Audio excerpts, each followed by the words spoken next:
Pablo, So I Eric, can't take it let away. you off the hook right now because, for all of you bugging lawmakers on Capitol Hill, you wound up on somebody's naughty list. So we're going to pull this up real quick. So, Pablo, earlier today, you tweeted about Senator Katie Britt objected to unanimous consent for funding almost all parts of the Department of Homeland Security, including with the exception of ICE and CBP. So this is what you tweeted. You said, Justin, Senator Katie Britt, Republican from Alabama, objects to funding TSA after raging all month that TSA desperately needs funding. Facts. True story. And she has been, Katie Britt, complaining about the TSA workers going without paychecks and the dire need to fund TSA. All right. And then today, the lead appropriator on the minority side of the Senate, Patty Murray, entered a unanimous consent request to fund everything but ICE and Border Patrol. And, if it goes through unanimous consent, then TSA and Border Patrol are likely funded by, what would you say, Tuesday when the House gets back, So if Katie Britt doesn't object, then TSA is funded as soon as the House passes it, which it will. A lot of Democrats are totally on board. Actually, I don't know of any Democrat that's not on board with a bill that's funding just TSA. I can't speak for the rest of DHS, but TSA in particular is something that Democrats are down, and unanimous consent seemed certain to me. But then came the objection, and this was the objection. We'll let Katie Britt speak for herself. Reserving the right to object. Senator of Alabama. Mr. President, I think you've seen the leader lay out exactly what's happening here. We have political games being played by our Democratic colleagues instead of putting the people of this nation first.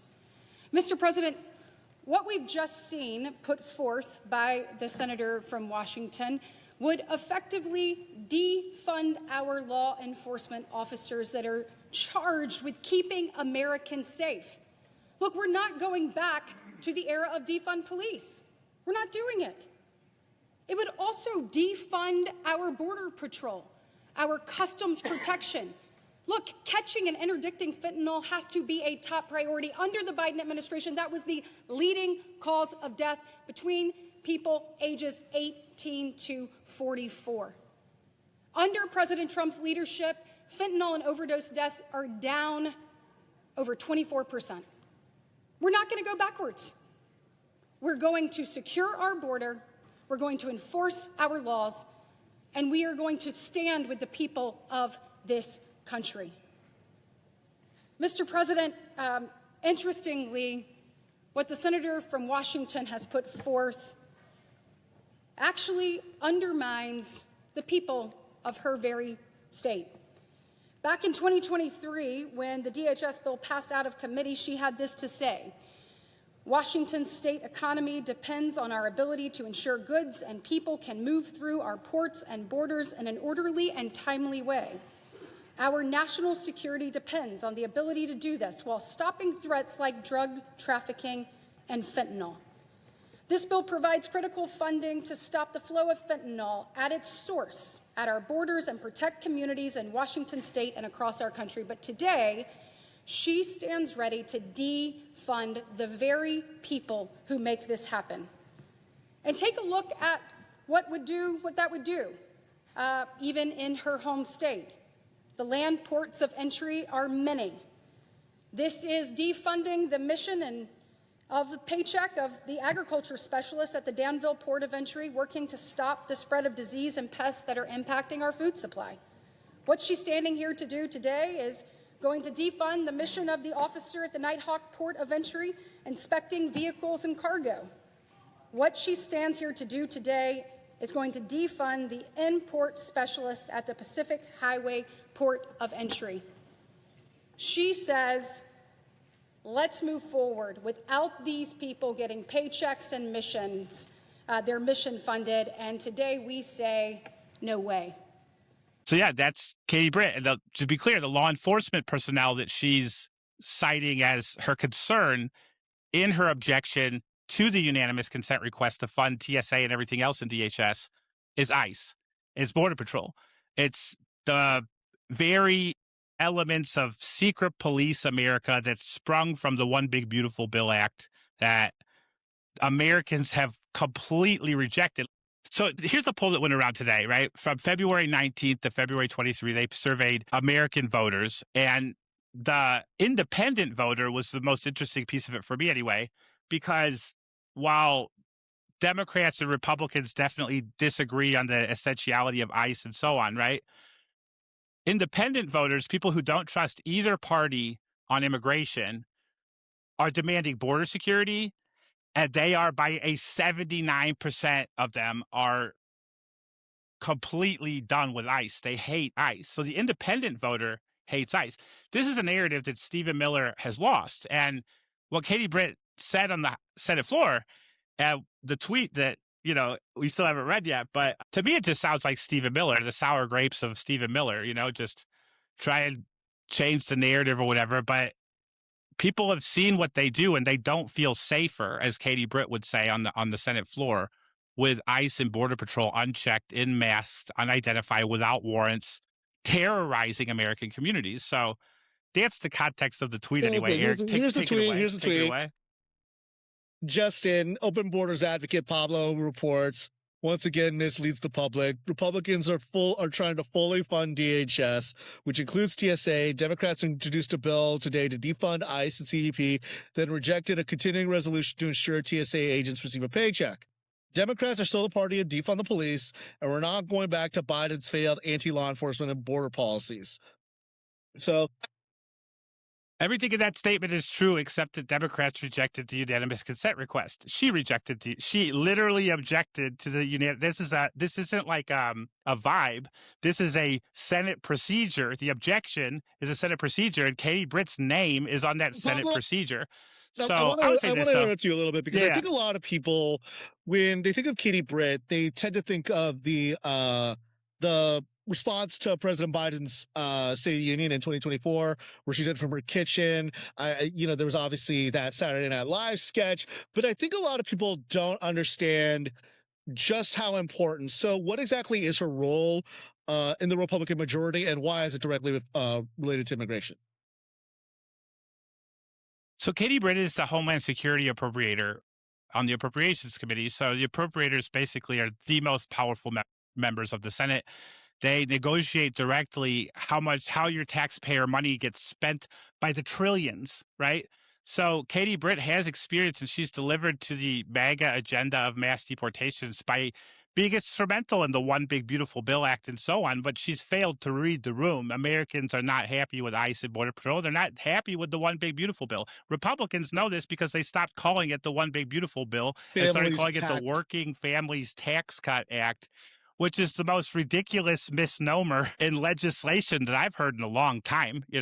Like the Working Families, this is a corporate and rich person tax cut act that has an immigration super fund in it that puts ICE and Border Patrol and everybody else on steroids. And the way that they have comported themselves has been wildly unpopular. Right. Just yesterday, James Blair, the White House Deputy Chief of Staff, told House Republicans in Doral, Florida, not to talk about mass deportations anymore. And Katie Britt's proposal as the appropriator, which, in its essence is her job, is to get the money for her portfolio, right, was to give ICE a funding increase. And again, she just fundamentally misread the room. Like, no hard feelings with Katie Britt.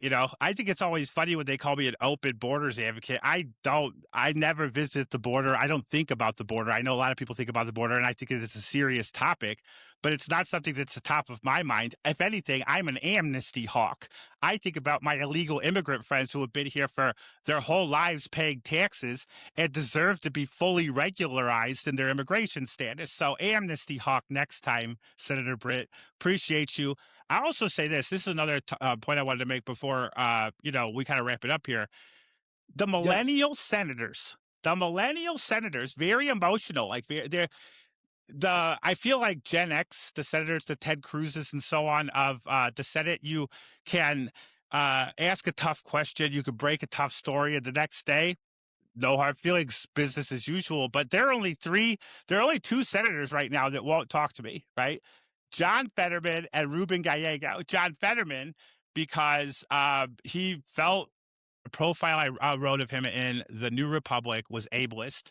And frankly, in retrospect, he might have a point. I don't think that it's a blatant point, and it certainly wasn't done intentionally, right?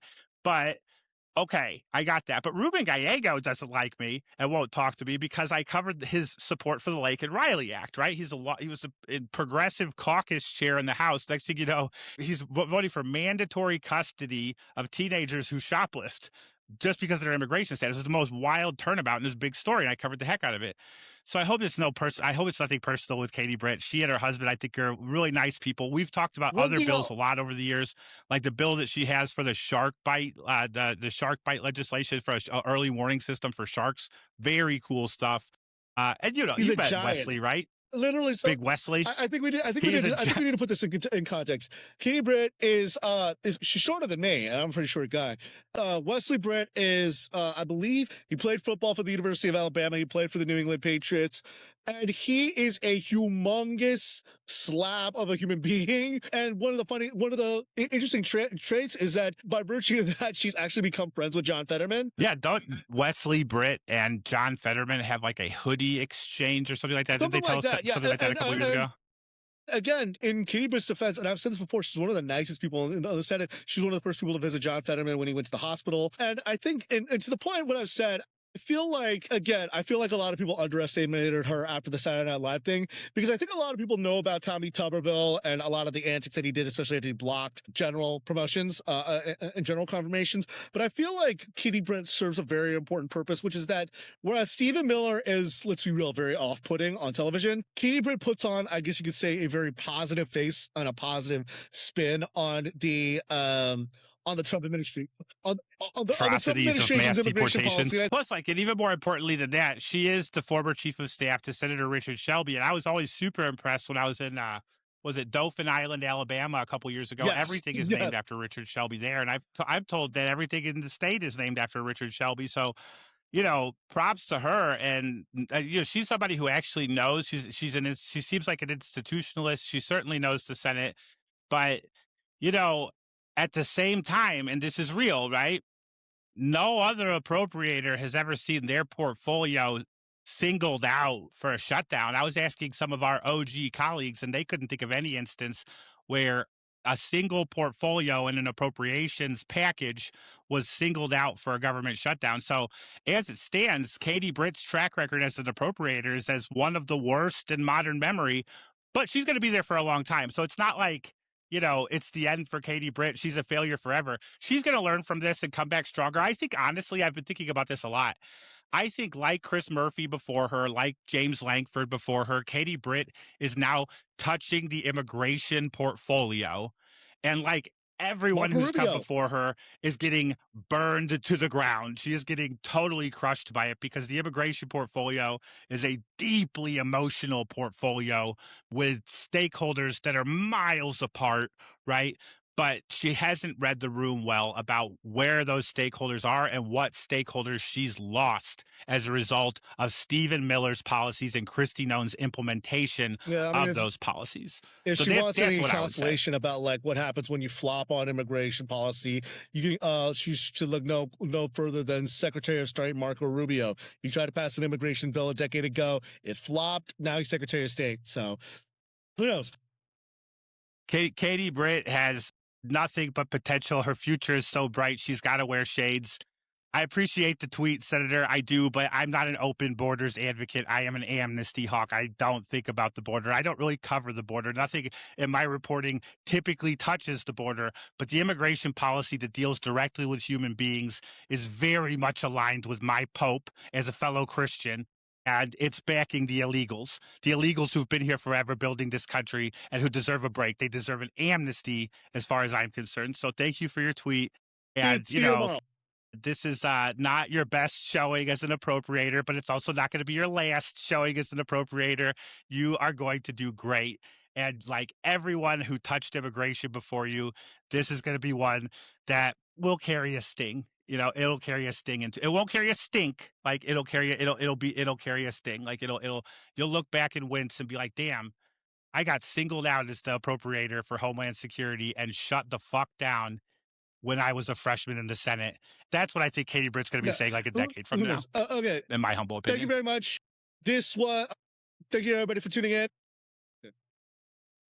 Have a good evening. Please like and subscribe. Yeah, we're good.